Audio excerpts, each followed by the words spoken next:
What's going on, everybody? Thank you for clicking the link. This is your boy Krizis 20, and this tutorial is simply just to get you guys to get a better grasp or a better understanding on how to go about commander mode. I'll just tell you some quick tips and hints, and I'll tell you exactly what I do to try to get as much points as possible when going inside of commander mode. Now personally, I like it, I enjoy it. Yeah, it could be long, and yeah, it could be like it's nothing to do, but actually there's a lot to do. You have to do as many things as possible as quick as possible. The whole point of commander mode is to pretty much outsmart and just basically out strategize the other commander. It's pretty much that simple. So let me break it down for you. Alright, so first you see on the top left hand side, you see scan UAV, then you have EMP UAV, then you have evac order, proxy attack, infantry scan, deploy gunship, and vehicle scan. Now let's just go over each of these real quick. Now scan easily, all it basically does is just finds enemies on the map. Okay, you're just deploying an aerial vehicle that spots enemies in a certain area. EMP almost does the same thing, but the only difference is it hides activity in a certain area. So what I like to do sometimes, I like to put scan UAV in one area and then EMP on top of that same area. Now scan UAPs you can use twice within one EMP UAV. EMP's refresh rate is double the time it takes for scan. So basically you can use two scan UAVs with one EMP, so keep that in mind. So scan away guys, help your teammates try to spot enemies and stuff like that. That's pretty much the reason why scan is there, to be used quicker than EMP. EMP hides the area, so make sure if you scan the area, another commander can easily come in and EMP what you just did. To give you an example of EMP, say for instance another commander is on the other side and you decide to go ahead and place a scan UAV in one area. Your commander on the other opposing side sees that and places his EMP over your scan UAV. So that means you can't even see what you just scanned because the opponent just blocked it with his EMP. So that being said guys, put the scan UAV and then on top of it put the EMP. That's pretty much your best bet, so that way you can see what you just scanned without having any issues of the other commander getting in your way. Alright, another thing with EMP, you're also going to use the UMP when you see a enemy's cruise missile. So in this particular stage it doesn't have a missile on this particular stage, but other stages instead of deploying gunship it'll say cruise missile instead.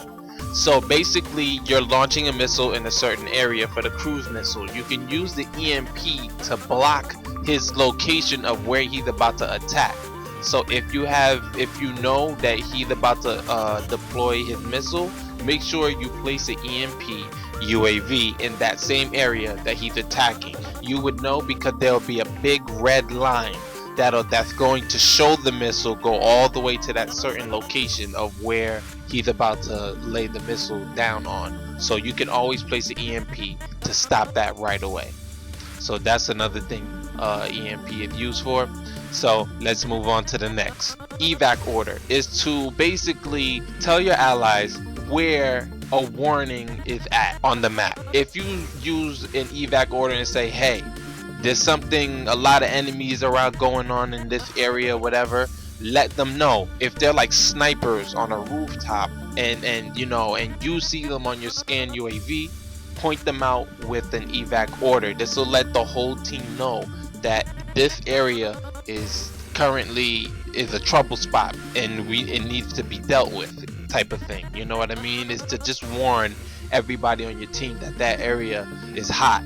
There's a lot of enemy activity going on in there, and maybe they will check it out depending on which group would like to do that. Proxy attack pretty much disables everything the commander can do on the opposing side, and this will last for 14 seconds. Alright, so keep that in mind because this is very important and very key. So say for instance you do see him about to deploy a missile, maybe you can do a proxy attack to stop it too. I never tried it, but maybe you can, do it and see what happens. Also, you have something called a high priority target. High priority targets is basically an enemy that has a kill streak. If anybody has a kill streak on the opposing side, usually when you scroll, towards the enemies, whatever, usually it highlight an enemy automatically. If it highlights an enemy, that means that enemy has a high streak rate and he's like on fire right now, and somebody needs to take him out. You can tell your team to go after this particular person and then take out this particular tank or person to, stop his kill streak. So that's pretty much what the high value target does. Just for a quick example, just look at this.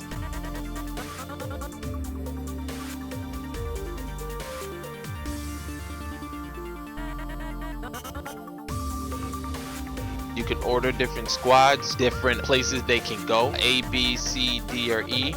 Particularly on this map, you can tell them to go to which particular objective they should be working on right now, so they can either attack or defend a certain objective. The squad leaders have the chance to accept it or decline. If they accept it, then you get 10 points added to your commando score and you keep it moving. But pretty much you have to do that for every single squad. You can also promote squads. You can give them supply drops, you can give them rapid deploys, or you can give them a vehicle drop. That is located underneath the vehicle scan, on the left hand side above the A, B, C objectives. So when you perform the promote squad, what you're technically doing is giving the squad members to go up another field upgrade. So whatever kit they have as far as engineer, recon, assault, whatever kit they have, it'll boost them up to the next level. So pretty much that's what that does. So supply drop, pretty much it automatically heals and gives ammos to nearby soldiers. So drop it in the area that they can see and they can use it. A lot of the times I zoom in and I look at the terrain, and then I drop it in the area where I know that all my allies can get to it. If you have any objectives that are highlighted blue, go ahead and drop it in those type of areas where people can use them and get ammo. They also can switch their kits as well too. I forgot to tell you that they can also switch their kits. You primarily want to use this supply drop after your allies or your squad mates just captured an objective. That's when I seen the most potential in people using the supply drop. I think you get 10 points for each supply drop that somebody uses. Rapid deploy is that electricity mark there. Pretty much it just reduces the squad's deploy time. Then you have vehicle drop. Again, I zoom in onto the map just as if I'm doing a supply drop, and I drop a vehicle there for my teammates. So pretty much it's probably a PWC or squad bite. So now I want to talk about infantry scan and vehicle scan. You can pretty much use this faithfully, I guess, no matter where you're at. Depending on the map, you'll have a vehicle scan and you'll have a infantry scan. As of right now, we're able to see that objective D has a vehicle scan. So if we were to cover that, right? If we were to cover that objective, we would be able to spot all vehicles on the field. So if it's an infantry, then you're looking at all infantry on the field. The cruise missile, I told you guys already, it just launches a missile within the area. Just make sure you use this wisely. I like to use the cruise missile on, I forgot the name of the map, but it begins with Flood. It's one of the basic Battlefield 4 maps, and you can use the mess out of that cruise missile because there's a lot of snipers sniping on top of buildings and stuff like that. So you especially want to use the cruise missile there, and also you want to use your evac order. That'll be especially used there as well. That's primary, that's key to that map. Gunship, according to this map here, the gunship is C. So if we were to control C, I'll be able to use a gunship which will circle around a certain area, and the team can spawn in the gunship and they can parachute from it, or they can actually go inside and shoot whatever guns the gunship has, because it has various powerful weapons. It has a 105 millimeter, 40 millimeter, and 25 millimeter cannons. These are basically used to fire down on opponents in the in the particular area, and this can maintain control of what area you're trying to capture or you're trying to maintain. So this can be critical on changing the tides of a particular objective. So this is very important, and you want to use this as much as possible, and you want to use all these things that I told you as quick as possible, because the more points you get, the more stuff you can build up, the more times you can use your squad assists, the promote squad, the supply drops and stuff like that. You can use those quicker, and pretty much it'll help the team out better, get your score up higher because they used it. Different scenarios cause different things to happen on the map. You can possibly change the tide, so just keep that in mind when playing in commander mode. That's all I have to say for right now. I hope this little guide helped you out, guys. Till then, this is Krizis 20, and I'll catch you guys at another tutorial.